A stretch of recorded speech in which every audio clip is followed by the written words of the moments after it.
Hello everyone, welcome to our channel clear JIB CIB। Students, आज के lecture में हम आपके ABFM का मॉड्यूल बी का जो यूनिट 11 है, adjustment of risk and uncertainty in capital budgeting decision, जो 11th चैप्टर है वो स्टार्ट करने जा रहे हैं। इससे पहले हमने यही मॉड्यूल बी का चैप्टर नंबर 7, 8 और 9 कंप्लीट किया है स्टूडेंट्स। तो अगर आपने वो वीडियोस नहीं देखे हैं तो आई वुड सजेस्ट आप वो चैप्टर्स भी कंप्लीट कीजिएगा। हम कोशिश करेंगे कि ज़्यादा से ज़्यादा सिलेबस आपका जल्द से जल्द कवर हो, ताकि एग्ज़ाम में आप बेस्ट अटेम्प्ट कर सको। जो यूनिट 10 है वो भी हम जल्दी ही कवर करेंगे स्टूडेंट्स, लेकिन हमने पहले ये यूनिट स्टार्ट किया है। इसका रीज़न ये है कि इसके पहले जो हमने यूनिट्स किए थे, जो चैप्टर 8 और चैप्टर 9 था, उसमें जो हमने बेसिक फॉर्मूले देखे थे, जो बेसिक टेबल देखा था, उसी पे बेस्ड ये आगे एक्सटेंशन है। इसीलिए हमने सही समझा कि हम पहले ये चैप्टर कवर करेंगे और फिर हम 11th 12th करके फिर हम 10th वाला यूनिट करेंगे। So before wasting time let us start. Subscribe कीजिए हमारे चैनल को, बेल आइकॉन को प्रेस करना ना भूलिएगा, ताकि कोई भी इंपॉर्टेंट अपडेट आप मिस ना करो। और टेलीग्राम ग्रुप की लिंक डिस्क्रिप्शन बॉक्स में दी गई है। कुछ भी डाउट रहेगा तो कमेंट सेक्शन में पूछ सकते हो। हमने BRBL के भी यूनिट्स के मॉड्यूल्स लेक्चर्स डालना स्टार्ट किया स्टूडेंट्स, तो आप वो भी रिफ़र कर सकते हो। So let us start. ये यूनिट में हम स्टूडेंट्स देखेंगे कि जो भी हमने अभी तक कैलकुलेट किया कि कौन से बिजनेस में इन्वेस्ट करना चाहिए, कैसे डिसीजन लोगे, अलग अलग मेथड जो कि यूनिट 9 में हमने देखे थे, पे back period, discounting method, ARR method, ठीक है, modified internal rate of return method, ये सब मेथड हम फॉलो करके जब इन्वेस्टमेंट करते हैं तो बिजनेस में रिस्क तो रहेगी, ठीक है। आप पहले डिसीजन लेके स्मार्टली इन्वेस्टमेंट कर भी दो, लेकिन क्या गारंटी है जो आपने थिंक किया है कि ये बिज़नेस में मैं ये टैक्टिक्स लगा के इन्वेस्ट करूँगा या करूँगी, तो वही आपका जो गेस वर्क है, या जो आपने जैसे कि पे बैक पीरियड में आपने देखा कि इतने इतने टाइम में मुझे ये प्रॉफिट वापस मिलेगा, लेकिन क्या गारंटी है कि उतने ही टाइम में वो आपको मिले। हो सकता है कुछ ऐसे रिस्क आ जाए, कुछ अनसर्टन इवेंट हो जाए कि आपको जिससे जितना प्रॉफिट आपने डिसाइड किया था, प्रेडिक्ट किया था, वो आपको ना मिले, ठीक है। जो आपने प्रेडिक्शन किया था उसके हिसाब से वो बिज़नेस ना चले, कुछ अलग हो सके। तो वो केस में हम जो रिस्क वाला फैक्टर है ना, जो अनसर्टनिटी वाला फैक्टर है, वो ध्यान में रख के हमारा कैपिटल बजटिंग का डिसीजन लेंगे। वही हम ये चैप्टर में पढ़ने वाले स्टूडेंट्स। यहाँ पे आप अलग अलग मॉडल्स देखेंगे, एनालिसिस देखेंगे, ठीक है, रिस्क को कैसे मैनेज करें अलग अलग टाइप के, और उसका इम्पैक्ट आपको डायरेक्टली प्रॉफिट पे, जो नेट प्रेजेंट वैल्यू है, उस पर कैसे पड़ेगा वो भी हम समझेंगे। सो देखिए, after studying this unit you will have a better understanding of sources and perspective on risk, sensitivity analysis, scenario analysis, simulation analysis, decision tree analysis, corporate risk analysis and risk analysis in practice। तो ये chapter cover होने के बाद students ये सभी चीज़ें आप समझ पाओगे ये क्या है, ठीक है। Introduction. Capital budgeting. Capital budgeting is required for project implementation which generally takes long time. Budgeting means estimating cost and revenue to be incurred and earn in future period, whether it is a project to be established or running enterprise। देखिए, जब आप कोई भी project का budget estimate कर रहे हो कि वो प्रोजेक्ट में कितना कैपिटल लगेगा, तो वो प्रोसेस एक बड़ा वाला प्रोसेस रहता है, ठीक है।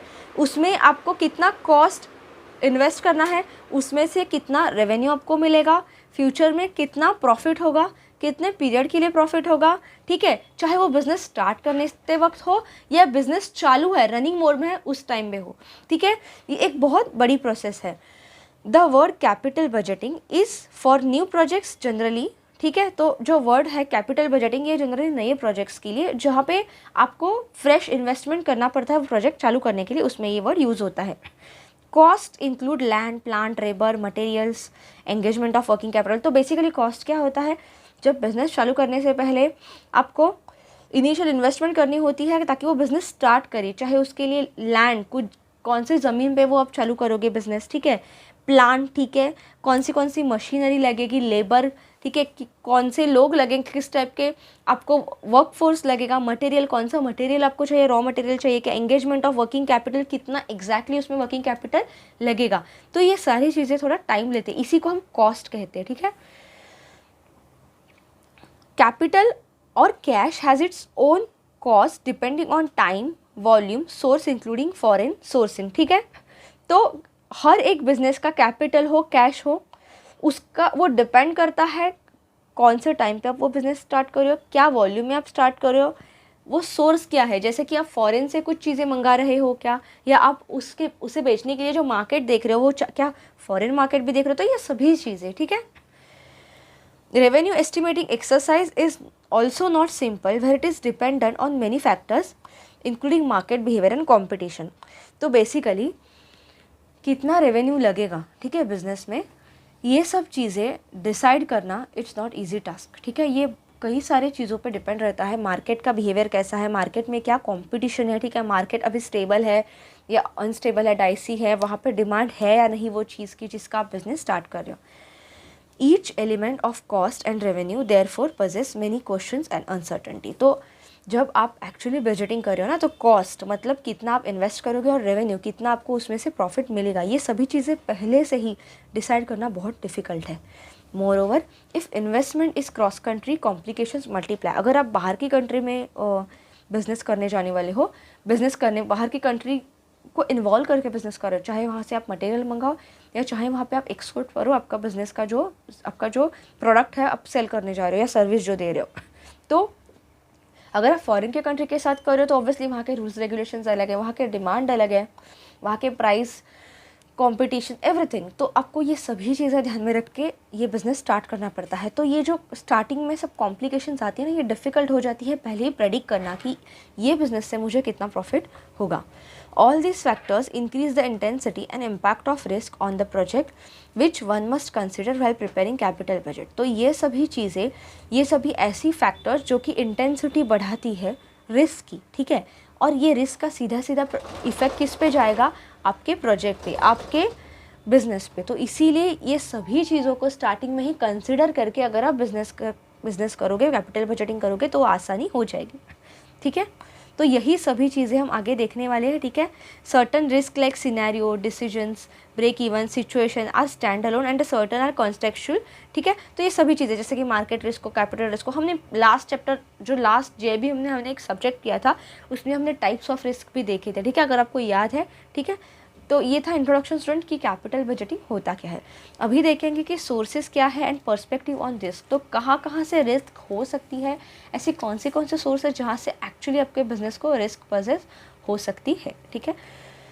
Some projects like those depending on the high technology और politically unstable country using hazardous chemicals और polluting ones have specific risk. देखिए जैसे कि कुछ प्रोजेक्ट, जैसे कि यहाँ पे आप उसमें एक हाई टेक्नोलॉजी यूज़ कर रहे हो तो उसके लिए खर्चा भी ज़्यादा आएगा, ठीक है, और जितना आप उसमें इन्वेस्टमेंट ज़्यादा करोगे उतना गारंटी भी तो होना चाहिए कि उतने आपको रिटर्न्स मिले। या आप किसी पॉलिटिकली अनस्टेबल कंट्री में अगर बिज़नेस करना चाहते हो, तो जैसे कि वहाँ के अगर पॉलिटिकली अनस्टेबल है, वहाँ का गवर्नमेंट बदल गया, वहाँ की पॉलिटिकल पार्टी चेंज हुई, तो क्या आप पता जो नेक्स्ट गवर्नमेंट आएगी वो आपके बिज़नेस को, जो पॉलिसीज़ है वो वैसे ही रखेंगी, क्या पता वो चेंज नहीं करेगी, ठीक है। तो वो डायरेक्टली बिज़नेस को इफ़ेक्ट करेगा।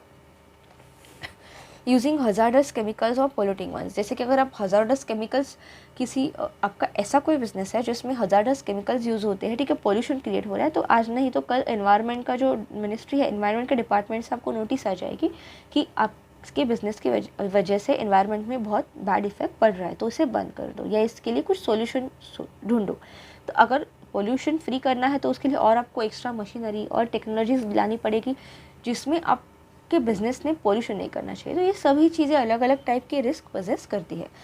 Risk face in such situations are called project specific risk, ठीक है। तो ये ऐसी अलग अलग रिस्क प्रोजेक्ट स्पेसिफिक मतलब कौन से टाइप का प्रोजेक्ट स्टार्ट कर रहे हो वैसे रिस्क को पजेस करेगा, ठीक है। When we opt for a project for products having huge demand that involves no rocket science, there is every possibility for immense competition once demand starts increasing the exponentially. तो obviously अगर आप ऐसा कोई project में product का business कर रहे हो जिसका डिमांड बहुत ज़्यादा है, तो ऑब्वियसली मार्केट में उसके लिए आपको कई सारे कॉम्पिटिटर्स ऑलरेडी मिलेंगे, तो आपको उनके साथ कॉम्पिटिशन करके बिजनेस आगे बढ़ाना है। There are areas of business which are season based dependent on the policy decision by authorities, ठीक है। If you produce on a large scale, you will have to go out from local to international to national to international arena which projects marketing risk। तो अगर आप large scale वाला business सोच रहे हो तो जिससे आप लोकली स्टार्ट करके नेशनल लेवल और इंटरनेशनल लेवल पे लेके जाओगे तो फिर मार्केट रिस्क भी आएगा, ठीक है। More over going international will confront you with unknown rules, regulation, culture, habits, marketing sensitivity in foreign country also. मैंने अभी आपको बोला था कि अगर आप फॉरेन कंट्री में जाकर बिजनेस करना चाहते हैं, वो उनसे इंटरेक्शन करके, जैसे कि एक्सपोर्ट हो या वहाँ से कुछ इम्पोर्ट करो, जिससे एक्चुअली आपका बिजनेस के लिए हेल्प हो जाए, ठीक है। तो वो फिर वो कंट्री के रूल्स, ठीक है, वहाँ पे कैसा उनका कल्चर है, कैसे हैबिट्स है, कैसा वहाँ का मार्केट है, कितना सेंसिटिव है, वो फॉरेन मार्केट में आपका बिजनेस सर्वाइव कर पा रहा है या नहीं, ये सभी चीज़ें मैटर करती है, ठीक है। In such scenario the exchange risk peeps in, ठीक है। तो इन ऐसे सिचुएशन में एक्सचेंज रिस्क भी आता है। जैसे कि अगर आप कोई कंट्री के साथ, फॉरेन कंट्री के साथ बिजनेस कर रहे हो और उनकी करेंसी की वैल्यू आप अपने देश के करेंसी के, लोकल करेंसी के कंपैरिजन में कभी चेंज होती ही रहती है ना। हमने BFM में देखा था कि इंटरनेशनल मार्केट में करेंसी की वैल्यू कंटिन्यूसली चेंज रहती है, it's not a stable, every 4 seconds में मार्केट चेंज होता है। तो फिर वो भी एक तरीके का एक्सचेंज रिस्क आती है, जो प्राइस में आपने प्रॉमिस किया था वही प्राइस में आपको वो मिल जाए, ठीक है। तो ये सभी चीज़ें आती हैं, अलग अलग रिस्क है, आप समझ सकते हो students. Thus one has to perceive risk in various standard forms and various sources like market और फॉर्म्स और methods of conducting business. All this risk have the propensity to impact sales, cost and profitability. तो यहाँ से क्या होगा, basically आखिर में जाके ये सब रिस्क है ना, वो लास्ट में जाके किससे इम्पैक्ट करेगी, आपके बिजनेस का सेल्स, ठीक है, कितना सेल्स होगा, कॉस्ट मतलब आप कितना उसमें इन्वेस्ट कर रहे हो सकता है आपको ज़्यादा पैसा इन्वेस्ट कर पड़े, प्रॉफिटेबिलिटी, और प्रॉफिट में भी डायरेक्ट इम्पैक्ट जा सकता है, मतलब जितना आपने इन्वेस्ट किया हो सकता है उसके इक्वली आपको प्रॉफिट ना मिले। तो ये सब चीज़ें आपको स्टार्टिंग में प्रेडिक्ट करना विथ रिस्पेक्ट टू कि आप जो टाइप का बिजनेस स्टार्ट कर रहे हो वो बिजनेस में क्या क्या रिस्क हो सकती है, उसका पहले से ही प्रेडिक्शन करके अगर आप वो स्टार्ट करते हो तो हो सकता है कि आगे आपको कम नुकसान झेलना पड़े। For example, a plant using hazardous chemicals have to submit for strict scrutiny before as well as during operations. As in the case of any laxity, it may be ordered to close down immediately, like we saw in Vedanta Sterlite copper plant in Tamil Nadu. मतलब क्या है कि अगर आपका ऐसा कोई business है जिससे एनवायरमेंटल पोल्यूशन हो रहा है, तो एक पॉइंट के बाद आपको नोटिस मिल सकती है कि you have to close your business because it is actually impacting the environment. जो सस्टेनेबल डेवलपमेंट गोल्स है ना, उन्हें भी फॉलो करके बिजनेस करना ज़रूरी है। A plant generating pollution may have to spend huge amount on pollution control equipment, ठीक है। अगर आप पोल्यूशन करने वाला बिजनेस कर रहे हो तो वो पोल्यूशन कंट्रोल करने के इक्विपमेंट में भी आपको पैसा खर्च करना पड़ सकता है, ठीक है। और कौन सा रिस्क हो सकता है, corporate flights and take over bids also affect the performance of the unit, for example IndiGo airlines और फ्यूचर रिटेल, ठीक है। तो अगर आप कॉर्पोरेट फ्लाइट से टेक ओवर का कुछ बिजनेस करो तो उसमें भी रिस्क तो है, हर बिजनेस में रिस्क है। आप बोल नहीं सकते कि ये बिज़नेस फॉरएवर मेरा चलेगा, ठीक है। तो वो सभी रिस्क का पहले से ही अगर आप कैलकुलेशन करके अच्छे से प्लानिंग करोगे, कैपिटल बजटिंग करोगे कि इतना ऐसा मैं पैसा इन्वेस्ट करूँगा तो इतना मुझे पैसा वापस मिलेगा और ऐसे टाइप की रिस्क हो सकती है, तो मैं उसके लिए अभी से प्रिकॉशन लूँगा। तो उससे क्या होगा कि फ्यूचर में मेरा जो प्रॉफिट है वो या कॉस्ट है, मतलब जो इन्वेस्टमेंट है वो इम्पैक्ट करने से कम होगा, ठीक है। तो यही सब चीज़ें हम अलग अलग मेथड्स को यूज़ करके स्टूडेंट्स करेंगे। अभी कुछ सम्स दिए हैं, देखिए सम स्टार्ट करने से पहले आपको यहाँ पे सेंसिटिविटी एनालिसिस दिया है। हमने ये जो टेबल है ना, हमने ये चैप्टर 8 से हम देखते आ रहे हैं। मैंने आपको चैप्टर 8 में भी ये टेबल सिखाया था, चैप्टर 9 जो यूनिट 10 है उस पर भी मैंने सिखाया था, और यहाँ पे भी मैं अभी फिर से आई विल नॉट टीच, क्योंकि मैंने आपको बोला था ये आपको बाय हार्ट करना है। सिर्फ चैप्टर 8 में ये टेबल जो था, मतलब स्टार्टिंग में आप क्या करोगे, इन्वेस्टमेंट तो आपकी रहती है, पहले तो सेल्स होता है, फिर उससे आप वेरिएबल कॉस्ट घटाते हो तो क्या मिलता है, कंट्रीब्यूशन मिलता है। यहाँ पे मैं लिख देती हूँ, सेल्स से आप वेरिएबल कॉस्ट घटाते हो तो यहाँ पे क्या मिलता है, कंट्रीब्यूशन। यहाँ पे उन्होंने डायरेक्टली किया है। फिर कंट्रीब्यूशन से आप फिक्स कॉस्ट घटाते हो और डेप्रिसिएशन भी घटाते हो। ये चैप्टर 9 में था डेप्रिसिएशन, चैप्टर 8 में इंटरेस्ट था, ठीक है, वहाँ पे टैक्स और इंटरेस्ट था, और चैप्टर 9 में था इंटरेस्ट की जगह डेप्रिसिएशन।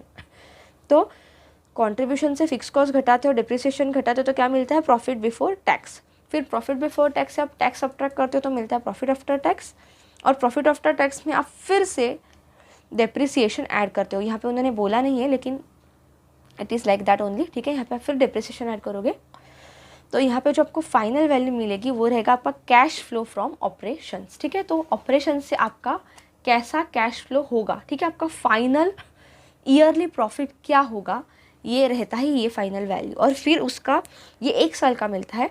ऐसा हम हर साल का, अगर 4 साल वो बिज़नेस चल रहा है, मुझे 4 साल इतना प्रॉफिट दे रहा है, तो वो 4 साल में फ्यूचर में मिलने वाली प्रॉफिट की आज के डेट में वैल्यू क्या है, इसको मैं अगर कैलकुलेट करती हूँ तो उसे हम कहते हैं NPV, नेट प्रेजेंट वैल्यू। यही टेबल हमने लास्ट चैप्टर में देखा था, चैप्टर नंबर 9, नॉट 10, क्योंकि 10 इसलिए हमने स्टार्ट नहीं किया था क्योंकि 9 चैप्टर से डायरेक्टली ये कनेक्टेड था, इसीलिए हमने ये यूनिट स्टार्ट किया है ताकि आपका अभी वो फ्रेश ही रहेगा सिखाया हुआ, ठीक है। तो आपको अगर वो चैप्टर आपने चैप्टर के वीडियो नहीं देखे तो आई वुड सजेस्ट आप पहले वो वीडियो देखिए फिर ये वीडियो देखिए ताकि आसानी हो समझने में, ठीक है। तो अगर आपके दिमाग में ये टेबल क्लियर है ना स्टूडेंट्स, तो ये चैप्टर में आगे आने वाले सम्स में आपको बिल्कुल डिफ़िकल्टी नहीं होगी, बिल्कुल नहीं, क्योंकि बस यही टेबल में यही कॉन्सेप्ट में थोड़े से एडिशन सब्ट्रैक्शंस करके हम क्वेश्चन सॉल्व करेंगे। और ये चैप्टर से मुझे ऐसा लगता है ज़्यादा एक्सपेक्ट थियोरी आ सकता है, क्योंकि जो सम्स है ना, अगर ऐसे बेसिक लेवल के पूछे गए तो हो सकता है, लेकिन अगर हाई लेवल सम्स पूछे गए मतलब जो भी लेंदी है तो वहाँ पे हो सकता है आपका टाइम ज़्यादा जाए, भले ही वो आप सॉल्व करके आंसर लेके आओ, लेकिन फिर भी आई वुड सजेस्ट कि जो भी इजी थ्योरी पार्ट है जो पढ़ के जल्दी टिक कर सकते हो, जिसका आंसर आपको पता है, वो क्वेश्चन पहले सॉल्व करो और फिर ऐसे लेंदी जिस टाइम कंज्यूमिंग क्वेश्चन की तरफ जाओ जो कि एक क्वेश्चन करने में आपको अगर 3 से 4 मिनट लगते हैं और वही 3-4 मिनट में आप दूसरे 2-4 थियोरी क्वेश्चन टिक कर सकते हो सही आपको आ रहे हैं, तभी ये कंडीशन अप्लाई होती है स्टूडेंट्स। तो इसीलिए आई वुड सजेस्ट कि हम क्वेश्चन तो करेंगे लेकिन हमारा फोकस रहेगा ये चैप्टर में थ्योरी पे, कॉन्सेप्ट पे, क्योंकि अगर कॉन्सेप्ट क्लियर रहेगा तो ही आप क्वेश्चन सॉल्व कर पाओगे, ठीक है। और थ्योरी वाले क्वेश्चन आपसे जल्दी सॉल्व होंगे एज कम्पेयर टू न्यूमेरिकल वाले, ठीक है। तो सेंसिटिविटी एनालिसिस क्या होता है स्टूडेंट्स, बेसिकली यहाँ पे वो क्या कर रहे हैं कि अलग अलग फ्यूचर में होने वाले जो अनसर्टन इवेंट्स है ना, वो उसमें कोई भी बिजनेस में ये टेबल तो कॉमन रहेगा, ठीक है। आपको जब क्वेश्चन देंगे तो इसमें से किसी एक वेरिएबल को चेंज करेंगे, जो रिस्क है ना वो एक वेरिएबल पे अप्लाई कर देंगे। मतलब क्या, कोई भी एक वेरिएबल पे वो इम्पैक्ट हो जाएगा रिस्क का, तो बाकी के वेरिएबल कैसे चेंज होते हैं, net present value, net cash flow कैसे चेंज होता है, ये वो बताएंगे। इससे क्या होगा बेसिकली कि फ्यूचर में आने वाले, अगर फ्यूचर में कोई भी अनसर्टेन इवेंट आता है इन केस ऑफ एनीथिंग, चाहे वो वेरिएबल कॉस्ट हो, फिक्स कॉस्ट हो, सेल्स हो, ठीक है, डेप्रिसिएशन हो, वॉट एवर इट इज़, तो आपका फाइनल वैल्यू कैसे इम्पैक्ट करेगा। देखिए, sensitivity analysis, the uncertainty of future movements of certain variables can move in either way that puts all our present estimates and project investment into jeopardy. We need to safeguard against this. The variable and the important components of capital budgeting are cost, revenue and profit. तो कोई भी business में capital budgeting के लिए basic important elements क्या है, cost. देखिए ये वर्ड आपको आगे कई बार आएगा स्टूडेंट्स, कॉस्ट मतलब ऐसे पैसे जो आपके जेब से बाहर जा रहे हैं, इतना ही ध्यान रखो अभी, ठीक है। आप भर रहे हो, चाहे वो इन्वेस्टमेंट हो, चाहे वो वेरिएबल कॉस्ट हो, चाहे वो फिक्स कॉस्ट हो, ठीक है। मतलब you have to, it will cost you, मतलब क्या है कि आप वो पैसा भरोगे, ठीक है। तो कॉस्ट मतलब ये आपकी जेब से बाहर जा रहा है, ऐसा ही अपना ध्यान रखो। तो आगे अगर वर्ड कॉस्ट आता है तो आई विल नॉट एक्सप्लेन कि वो आउटफ्लो है आपकी जेब से, ठीक है। तो कैपिटल बजटिंग में इंपॉर्टेंट कंपोनेंट्स क्या होते हैं स्टूडेंट्स, कॉस्ट मतलब what you actually you are investing, revenue कितना आपने जो इन्वेस्ट किया कितना पैसा वापस आ रहा है in form of money, and net profit मतलब ये सब करने के बाद आज के दिन में मतलब जो भी मैंने पैसे भरे हैं और जो भी प्रॉफिट हुआ, तो असेट्स माइनस लायबिलिटी, ठीक है। मतलब जितना इन्वेस्ट किया है और जितना प्रॉफिट मिला है उनका सब्ट्रैक्शन करने के बाद हाथ में लास्ट प्रॉफिट कितना बचता है उसको बोलते हैं नेट प्रॉफिट, ठीक है। Taking all possible variables into account will be difficult task, making calculations complex. Sensitive analysis aims to assess the impact of changes of each this important variables. तो भाई ये सब सेंसिटिव एनालिसिस ये सब variables का impact देख के वैसे अपने को एक एनालिसिस देता है। तो जल्दी से टेबल देखते हैं स्टूडेंट। देखिए ये टेबल में कुछ एक्स्ट्रा एक्सप्लेन नहीं किया, बस हमने जो पहले कंसेप्ट देखा था वही सेम एज इट इज़ है। एक्चुअली एक्सप्लेनेशन आगे आएगा कि इसमें से जो अलग अलग वेरिएबल्स है ना वो चेंज होने के बाद इम्पैक्ट कैसे होता है। देखिए ये एक उन्होंने एक एग्जाम्पल लिया है, ये सब फिगर लैक्स में है, ठीक है। स्टार्टिंग में इन्वेस्टमेंट किया है 40,000 का ईयर 0 में, इसीलिए ये वैल्यू यहाँ पे लिखी है क्योंकि ये इन्वेस्टमेंट किया है, ठीक है। फिर सेल्स ईयर 1 से लेकर 10 तक, मतलब 10 साल के लिए ये प्रोजेक्ट बेसिकली चला है, ठीक है। तो 10 साल के लिए हर साल में उसका ये ऐसा टेबल रहेगा, ठीक है। सिर्फ उसका जो वैल्यू है हर ईयर नेट कैश फ्लो, उसके हिसाब से नेट प्रेजेंट वैल्यू निकालेंगे बाद में, ठीक है। देखिए सेल्स कितना था उस साल, हर साल में 40,000 का इन्वेस्टमेंट था स्टार्टिंग में, 36,000 का सेल्स हुआ हर ईयर। उसमें से वेरिएबल कॉस्ट कितना दिया 24,000, 36,000 माइनस 24,000 करेंगे, वेरिएबल कॉस्ट सेल्स से सब्ट्रैक्ट करते तो क्या मिलता है कंट्रीब्यूशन। यहाँ पे उन्होंने लिखा नहीं है, मैं यहाँ पे लिख देती हूँ, इनका सब्ट्रैक्शन करेंगे तो वैल्यू कितना मिला कंट्रीब्यूशन का 12,000, 36,000 माइनस 24,000 इज 12,000। फिर कंट्रीब्यूशन में से फिक्स कॉस्ट घटाते हैं और डिप्रिसिएशन भी घटाते हैं। देखो कंट्रीब्यूशन कितना मिला था 12,000, 12,000 में से फिक्स कॉस्ट कितनी है 2,000, वो अगर घटाएंगे तो कितना बचा 10,000, इतना बचा 10,000, ठीक है। ये क्या कि हटाया मैंने, सिर्फ फिक्स कॉस्ट घटाया कंट्रीब्यूशन से। डेप्रिसिएशन कितना है 10% हुआ ऑफ द प्रोजेक्ट कॉस्ट। याद रखना हमेशा डेप्रिसिएशन प्रोजेक्ट कॉस्ट मतलब जो इनिशियल इन्वेस्टमेंट आप करते हो ना उस पर होता है, ठीक है। तो कितना था मेरा इन्वेस्टमेंट 40,000, तो इसका 10% डेप्रिसिएशन, तो 40,000 का 10% कितना हुआ स्टूडेंट्स 4,000, तो 4,000 डेप्रिसिएशन होगा, ठीक है। तो मेरा कंट्रीब्यूशन कितना था 12,000, उसमें से पहले 2,000 घटा फिक्स कॉस्ट, बचा 10,000, 10,000 में से मेरा 4,000 गया डेप्रिसिएशन का सब्ट्रैक्ट किया, तो जो मुझे वैल्यू मिलती है वो है प्रॉफिट बिफोर टैक्स। मतलब कंट्रीब्यूशन से फिक्स कॉस्ट घटाओ, डेप्रिसिएशन घटाओ, क्या मिलता है पीएटी या ईएटी, हमने देखा था ना ये PAT PBT profit before tax या ईबीटी अर्निंग बिफोर टैक्स। तो ये कितना मिला 6,000, 12,000 में से 2,000 घटाओ 4,000, मतलब बेसिकली 6,000 गया या 10,000 में से 4,000 घटाओ फिर भी वही मिलेगा, कितना मिला प्रॉफिट बिफोर टैक्स 6,000। अभी प्रॉफिट बिफोर टैक्स इतना मिला, इस पर 33.33% प्रॉफिट लगेगा, मतलब क्या 1/3 प्रॉफिट लगा, तो 6,000 का 1/3 इज 2,000, ठीक है। तो 2,000 टैक्स लगा, तो प्रॉफिट बिफोर टैक्स 6,000 से 2,000 घटाएंगे, प्रॉफिट बिफोर टैक्स से टैक्स घटाएंगे तो क्या मिलता है प्रॉफिट आफ्टर टैक्स, ठीक है। तो कितना मिला 6,000 माइनस 2,000 4,000, 4,000 का मिला प्रॉफिट आफ्टर टैक्स, ये क्या मिला प्रॉफिट आफ्टर टैक्स। अभी इसमें ये क्या हमारा फाइनल प्रॉफिट है, नहीं, मैंने क्या आपको बोला था टैक्स हमें ज़्यादा भरना नहीं है, इसीलिए हम स्टार्टिंग में डेप्रिसिएशन का वैल्यू घटाते हैं। लेकिन डेप्रिसिएशन जब होता है क्या वो वैल्यू हमारी जेब से बाहर जाता है क्या, नहीं, वो वैल्यू हमारी जेब में ही रहता है, वो पैसा सिर्फ वो वैल्यू अगर हम मार्केट में वो मशीनरी या वो इन्वेस्टमेंट अगर बिकने जाए तो डेप्रिशिएटेड वैल्यू मिलेगी, तो अगर मार्केट में उसकी वैल्यू घट गई है तो उसके लिए क्यों टैक्स भरना, ठीक है। इसीलिए हम जब टैक्स पे करते हैं ना उसके एक स्टेप पहले ही हम लोग जब फिक्स कॉस्ट घटाते हैं तभी हम डेप्रिसिएशन भी घटाते हैं ताकि टैक्स कम भरना पड़े, और फिर प्रॉफिट आफ्टर टैक्स में जो फाइनल प्रॉफिट मुझे निकालना होता है तो मैं इसमें डेप्रिसिएशन ऐड करती हूँ। यही कॉन्सेप्ट मैंने आपको लास्ट चैप्टर में भी समझाया था, जब चैप्टर नंबर 9 में, ठीक है। तो मेरा प्रॉफिट आफ्टर टैक्स कितना मिला स्टूडेंट 4,000, ठीक है, 4,000 मिला मेरा प्रॉफिट आफ्टर टैक्स, उसमें मैं डेप्रिसिएशन ऐड करूँगी, ठीक है। डेप्रिसिएशन मेरा कितना था 10,000, depreciation at the 10% of the project cost, कितना था डेप्रिसिएशन 4,000, ठीक है। तो जो मैंने 4,000 घटा था यहाँ पे मैं अभी डेप्रिसिएशन ऐड करूँगी, तो प्रॉफिट आफ्टर टैक्स 4,000 और प्लस 4,000 मेरा डेप्रिसिएशन था, मैंने ऐड किया तो कितना हुआ 8,000, ठीक है। तो 8,000 स्टूडेंट्स क्या है मेरा कैश फ्लो फ्रॉम ऑपरेशंस, ये है मेरा फाइनल प्रॉफिट 8,000, तो इसी को नेट कैश फ्लो भी हम कहेंगे, ठीक है। ये है हमारा फाइनल प्रॉफिट हर साल का, ठीक है। तो हर ईयर आपको 8,000 का फाइनल प्रॉफिट हो रहा है, जहाँ पे आप हर टाइप का वेरिएबल कॉस्ट जितने भी आपको पैसे खर्चे देने पड़ रहे हैं और डिप्रिसिएशन टैक्स भी वो सब देने के बाद फाइनली आपके हाथ में 8,000 रुपया हर साल मिलेगा। तो ऐसा कितने साल होगा स्टूडेंट्स 10 साल। तो 10 साल अगर 8,000 मिल रहा है, हर साल 8,000 मिल रहा है फर्स्ट ईयर से 10th ईयर तक, तो ऐसे हर 10 साल की 8,000 की आज के डेट में क्या वैल्यू है, इसे ही निकालने का फॉर्मूला है नेट प्रेजेंट वैल्यू। ये मैंने आपको लास्ट लेक्चर में लास्ट चैप्टर में समझाया था। देखो यहाँ पे उन्होंने वही दिया है, ये उन्होंने डायरेक्टली आपको निकाल के दिया है, ये आप निकाल सकते हो कैलकुलेटर में, आंसर वैसा ही आएगा। देखो on a total investment of 40,000 lakhs targeted, ये लैक्स में वैल्यू इसलिए लैक्स दिया है। On a total investment of 40,000 lakhs targeted sales are 36,000 lakhs, यहाँ पे बोला था ना सेल्स 36,000 लैक्स हुआ है, ठीक है। फिर पीएटी प्रॉफिट आफ्टर टैक्स कितना है 4,000 रुपया, और नेट कैश फ्लो ये वही सब चीज़ें उन्होंने जो टेबल में दी है यहाँ पे एक्सप्लेन किया है।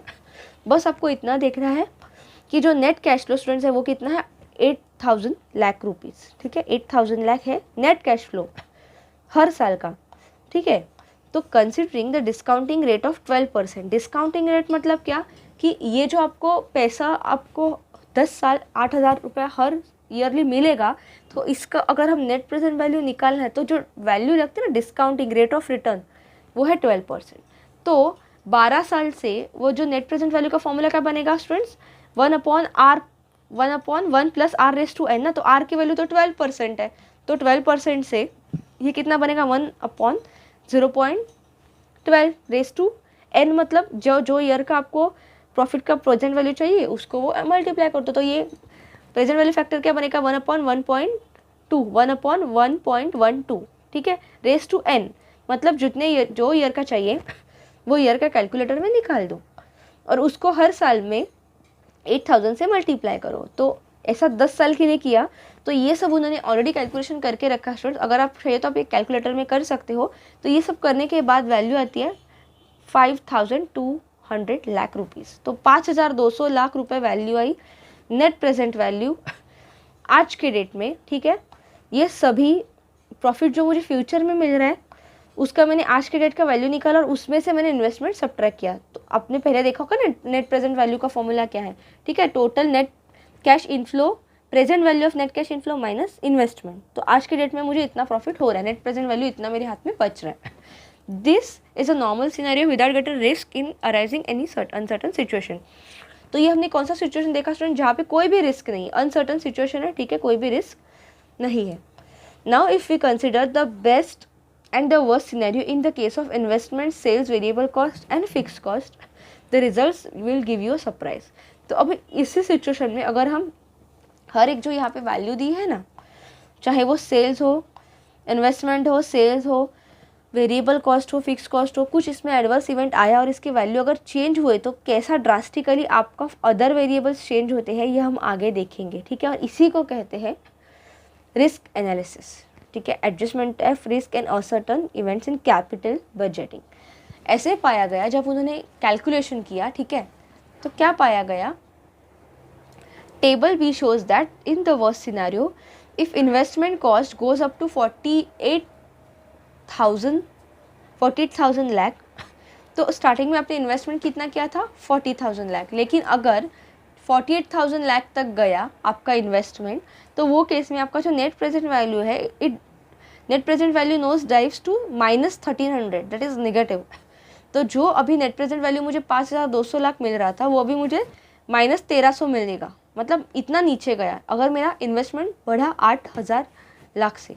सिमिलरली इफ सेल्स फॉल, अगर सेल्स 30,000 तक फॉल हुआ, मतलब यहाँ पे मेरा सेल्स कितना था 36,000, लेकिन अगर मेरा सेल्स फॉल होता है, कुछ भी रिस्क फ्यूचर में आता है तो वो केस में मेरा एनपीवी नेट प्रेजेंट वैल्यू कितना नीचे जाता है -2340, जो कि आज मेरा 5200 लाख आ रहा है, वो -2340 आएगा। मतलब आप देख सकते हो कोई भी एक वेरिएबल में चेंज आ जाएगा अगर फ्यूचर में रिस्क होता है, तो फाइनल प्रॉफिट में कितना बड़ा चेंज होगा, सीधा नेगेटिव में जा रहा है प्रॉफिट। तो यही चीज़ों का पहले से आपको ध्यान में रख के कवर करना ज़रूरी है स्टूडेंट्स, ठीक है। तो आपके सामने यहाँ पे आप देख सकते हो टेबल दिया स्टूडेंट्स, यही जो अभी हमने टेबल देखा था ना पीछे कि कितना इन्वेस्टमेंट आप करोगे, कितना सेल्स होगा, वेरिएबल कॉस्ट, यही सब चीज़ों में अगर किसी भी एक वेरिएबल में थोड़ा सा भी चेंज आता है तो कैसे ओवरऑल आपका profit net present value change होता है। यहाँ पे उन्होंने एक कैलकुलेशन करके टेबल दिया है, ठीक है।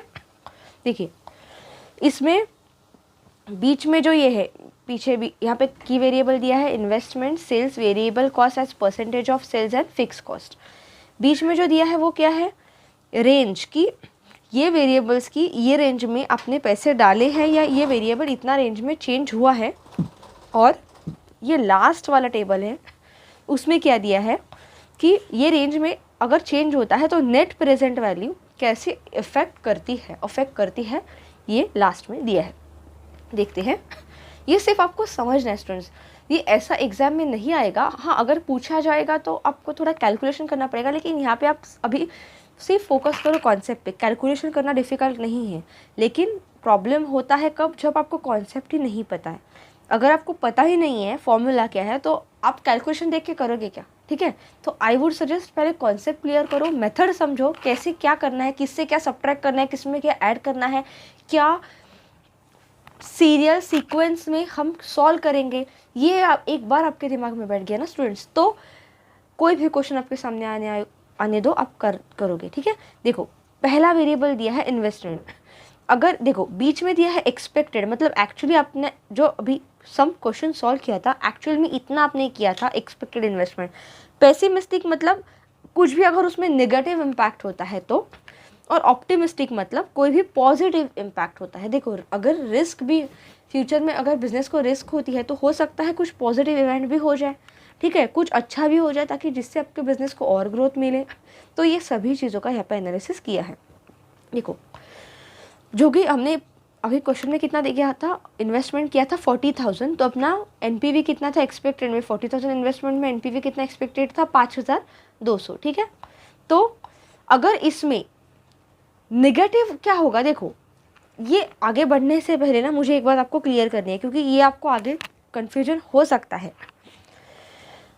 नेगेटिव इम्पैक्ट क्या होता है और पॉजिटिव इम्पैक्ट क्या होता है। ये जो वेरिएबल्स है ना, चाहे इन्वेस्टमेंट है, सेल्स है, वेरिएबल कॉस्ट है, फिक्स कॉस्ट है, इसमें से जो चीज़ें आपकी जेब से बाहर जा रही है, मेरी बात ध्यान से सुनना स्टूडेंट्स, ये बहुत इंपॉर्टेंट मैं बता रही हूँ, ये आपको बुक में कहीं पे भी नहीं दिया है, लेकिन यही यूज़ करके आप आसानी से क्वेश्चन सॉल्व करोगे।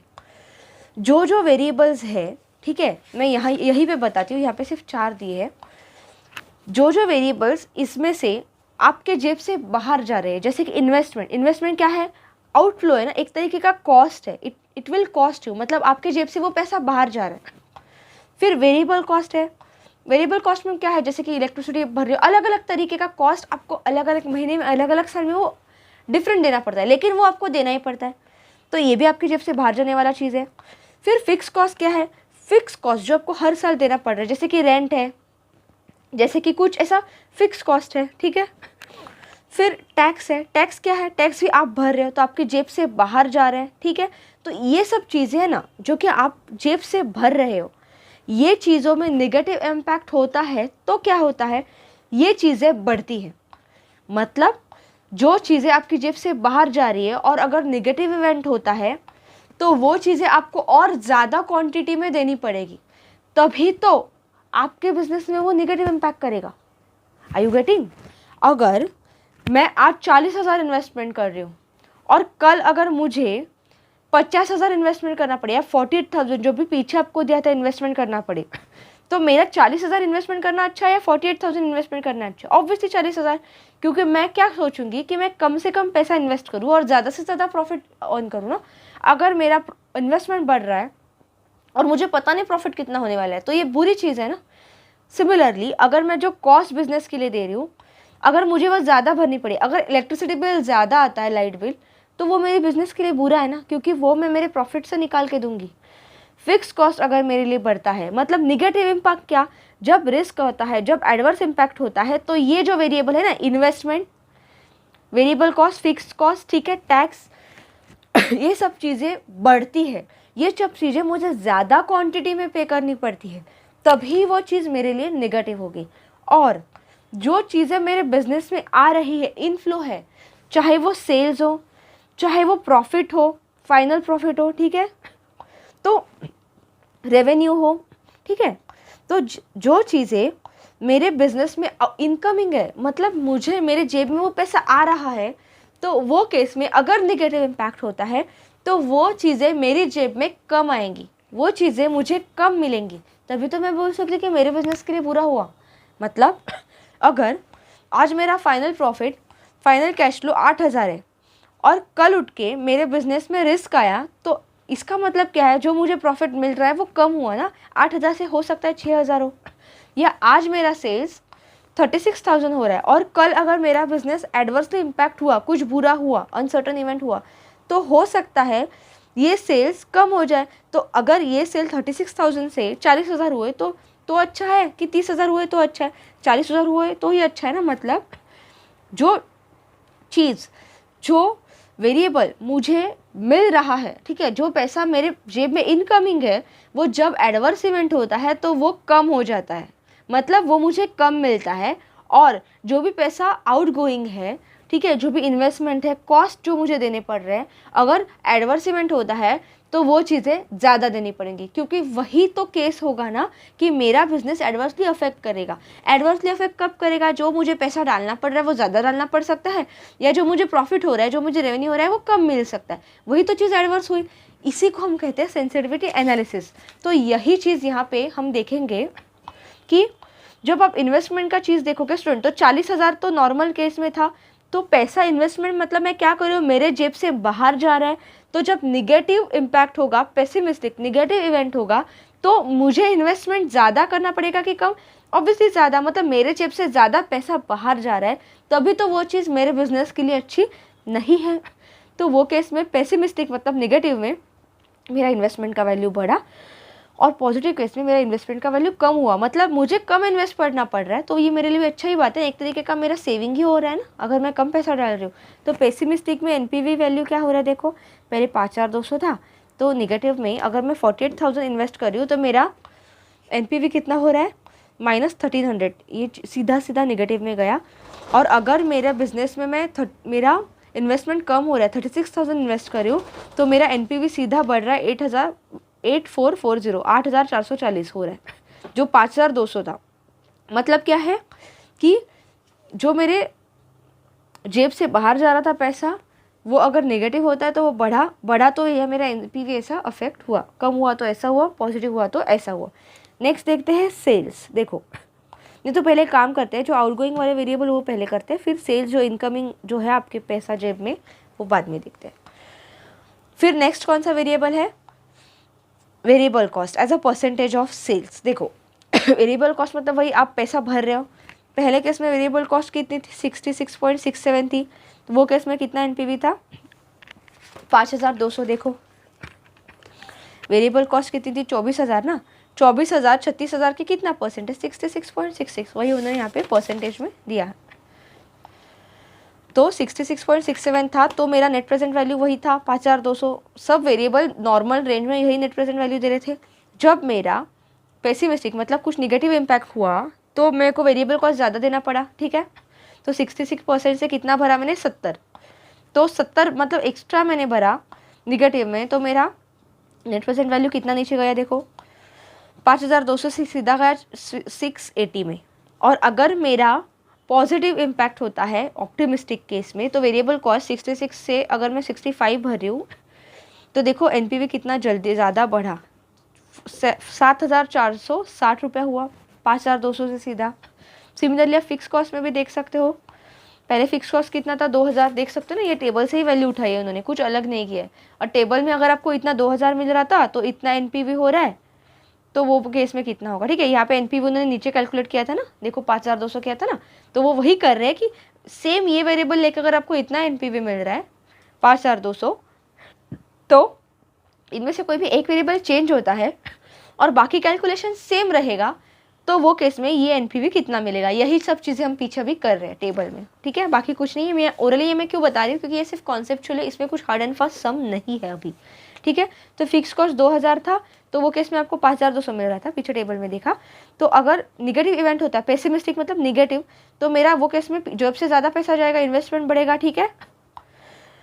तो 2,600 रुपये मुझे भरना पड़ेगा, 2,000 की जगह 2,600 भरूंगी। तो 2,600 भरूंगी तो मेरा नेट प्रेजेंट वैल्यू देखो कितना जाएगा नीचे, 2,940 हो जाएगा, ठीक है। और अगर मेरा पॉजिटिव कुछ इवेंट होता है ऑप्टिमिस्टिक, ठीक है, तो 2,000 से नीचे जाएगा, ठीक है। मतलब मुझे कम पैसा डालना पड़ेगा फिक्स कॉस्ट। तो अगर मैं 2,000 की जगह सिर्फ 1,600 डाल रही हूँ, तो मेरा ऑप्टिमिस्टिक केस में देखो एनपीवी कितना बढ़ रहा है, 5,200 सीधा 6,706 हो जाएगा, ठीक है।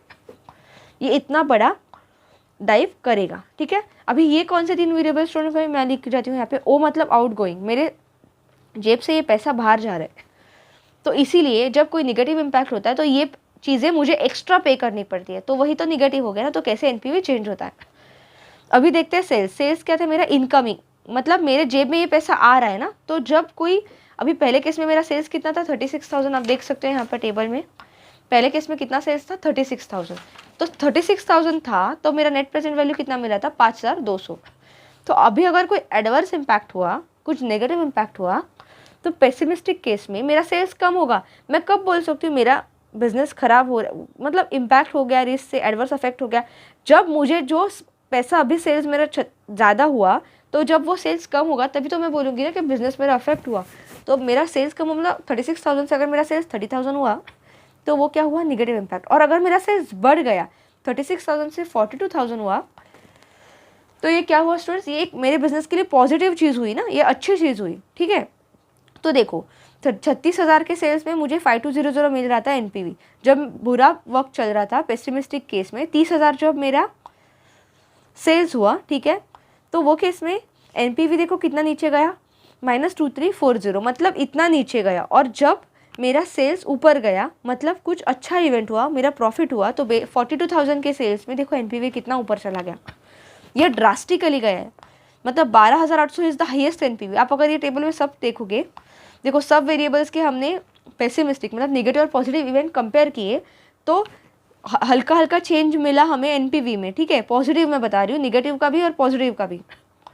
तो ड्रास्टिकली अगर कोई वेरिएबल आपको चेंज हो तो ये दिख रहा है, you don't have to calculate also in percentage in calculator, सीधा सीधा दिख रहा है। जो सेल्स वाला है ना 5,200 सीधा 12,800, मतलब डबल से भी ज़्यादा गया। और निगेटिव में भी वो इतना ही बड़ा डाइव मारा। तो इसका मतलब क्या है कि जब आगे कोई बिजनेस में आपके अनसर्टन इवेंट आता है और जब सेल्स अफेक्ट करेगा ना, सेल्स वाला वेरिएबल, तो नेट प्रेजेंट वैल्यू आपके बिजनेस का बहुत वर्स्ट तरीके से अफेक्ट होगा। अगर आपका सेल्स कम होता है तो हाथ में बहुत कम प्रॉफिट आएगा, और अगर सेल्स अच्छा होता है तो हाथ में बहुत ज़्यादा प्रॉफिट आएगा। तो अगर आप कोई बिजनेस स्टार्ट कर रहे हो और आगे रिस्क प्रेडिक्ट कर रहे हो, तो आपका 99% फोकस होना चाहिए कि उसका सेल्स में कुछ भी रिस्क ना है, उसका सेल्स हमेशा ज़्यादा ही हो। क्योंकि जिस ईयर में आपका सेल्स कम होगा उस साल में आपके बिजनेस का जो नेट प्रेजेंट वैल्यू है वो इतना ड्रास्टिकली नीचे गिरेगा, इतना ज़्यादा लॉस होगा कि it will be difficult for your business, ठीक है। तो ये टेबल से हम यही कंक्लूड कर सकते हैं, ठीक है। तो यही सब चीज़ें दी है नीचे, therefore we can say that कि it is good method for assessing risk. ये मेथड गुड मेथड है रिस्क असेस करने के लिए। आप एक एक वेरिएबल देखो, सब वैल्यू सेम रखिए, किसी एक वेरिएबल की चेंज करो, इतना इतना % रिस्क से ये अफेक्ट हुआ है, तो एक वेरिएबल आप चेंज करोगे, बाकी टेबल में जो ये टेबल है ना, ये टेबल में बाकी सब कैलकुलेशन सेम करोगे, एक वेरिएबल चेंज करोगे क्योंकि वो वेरिएबल अफेक्ट हुआ। तो कैसे आपका बिजनेस अफेक्ट करेगा ये कैलकुलेशन करने की ये रिस्क एनालिसिस की बेस्ट मेथड है, ठीक है। यही मेथड को यूज़ करके हम आगे क्वेश्चन सॉल्व करेंगे स्टूडेंट्स। देखिए the limitation of this method, लेकिन इसका एक लिमिटेशन है, वो क्या है, is that is only it shows NPV and only one variable change at a time. मतलब क्या है, यहाँ पे आप सिर्फ एक variable at a time change कर सकते हो, और ये सिर्फ आपका नेट प्रेजेंट वैल्यू ही बताता है कि कैसे आपका नेट प्रेजेंट वैल्यू चेंज होता है कोई भी एक वेरिएबल अगर रिस्क से अफेक्ट होता है तो। To an extent this method is also subjective because it depends on the perception of the decision maker of the analysis, ठीक है। To an extent this method is also subjective because it depends on perception of the decision maker of the analysis, ठीक है। तो इसीलिए थोड़ा इसका limitation भी है, लेकिन ये मेथड बहुत अच्छा भी है, क्योंकि कोई भी एक वेरिएबल को आप चेंज करके रिस्क वाला फैक्टर से रिस्क फैक्टर अफेक्ट करके बाकी वेरिएबल कैसे चेंज होते हैं और कैसा एनपीवी फाइनल प्रॉफिट आपका, एनपीवी मतलब क्या, आज के डेट में आपके हाथ में कितना प्रॉफिट बचने वाला है वो आप एनालिसिस कर सकते हो, ठीक है। तो यही सब स्टेप्स दिए हैं आपको। सेंसिटिव एनालिसिस में हम क्या करेंगे स्टूडेंट, देखो steps to involve in sensitivity analysis, identify the factors that have an impact of NPV और आईआरआर। एनपीवी और आईआरआर मतलब internal rate of return and NPV मतलब नेट प्रेजेंट वैल्यू, ठीक है। तो ऐसे कौन से फैक्टर्स हैं जो आपकी नेट प्रेजेंट वैल्यू को या इंटरनल रेट ऑफ रिटर्न को अफेक्ट करेंगे वो देखना है। Developing a mathematical understanding of the connections between different variables, ये अलग अलग वेरिएबल्स मतलब जो हमने अभी टेबल देखा था उसका अलग अलग एक दूसरे के साथ क्या क्या कनेक्शन है, ठीक है। फिर उसके बाद क्या देखा, conducting an analysis to determine how changes in each of the variable will affect the net present value. और फिर हमें एनालिसिस करना है हर एक अलग अलग वेरिएबल चेंज करके, हर एक वेरिएबल चेंज करने के बाद उसका नेट प्रेजेंट वैल्यू पे क्या असर पड़ता है, नेट प्रेजेंट वैल्यू कितना चेंज होता है, क्या वो पॉजिटिव है, क्या वो निगेटिव है, वो कैसा है, ठीक है। तो यही सब चीज़ें हम ये टॉपिक के जो आने वाले सम्स है ना इसमें करेंगे। क्या करेंगे हम, देखो आज ये सम हम नेक्स्ट लेक्चर में करेंगे, लेकिन मैं आपको सिर्फ बता देती हूँ ये जो पीछे हमने टेबल देखा ना यही सेम क्वेश्चन वाला भी टेबल है। हर टाइम में क्या करेंगे, कोई भी एक वेरिएबल चेंज करेंगे और बाकी के वेरिएबल सेम रखेंगे और वही कैलकुलेशन करेंगे। देखो यहाँ पे भी टेबल है, मैंने आपको बोला था ना ये टेबल आप रट्टा मारो, क्योंकि ये स्टैंडर्ड रहेगा फॉर दैट चैप्टर ओनली है, नॉट फॉर होल सिलेबस। क्योंकि चैप्टर 8 में इसमें इंटरेस्ट था, चैप्टर 9 में इसमें डेप्रिसिएशन आ गया, ठीक है। और अभी चैप्टर 11 में भी डेप्रिसिएशन ही है। तो एक बार आप ये टेबल समझ लो कि इसके बाद क्या आएगा, किससे सब्ट्रैक्ट करके क्या आएगा।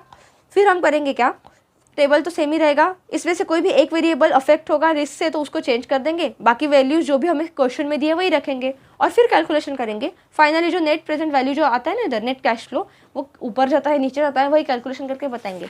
Only this we will do in sensitivity analysis, ठीक है। तो स्टूडेंट्स जो ये आगे क्वेश्चन है हम नेक्स्ट लेक्चर में देखेंगे अलग अलग मेथड्स यूज करके, ठीक है। So thank you students for watching our video. अगर आपको ये वीडियो अच्छा लगा तो लाइक ज़रूर कीजिएगा और अपने मैक्सिमम दोस्तों के साथ शेयर कीजिएगा स्टूडेंट्स, ताकि हमें भी मोटिवेशन मिले और आपकी भी एग्ज़ाम क्लियर हो। Thank you.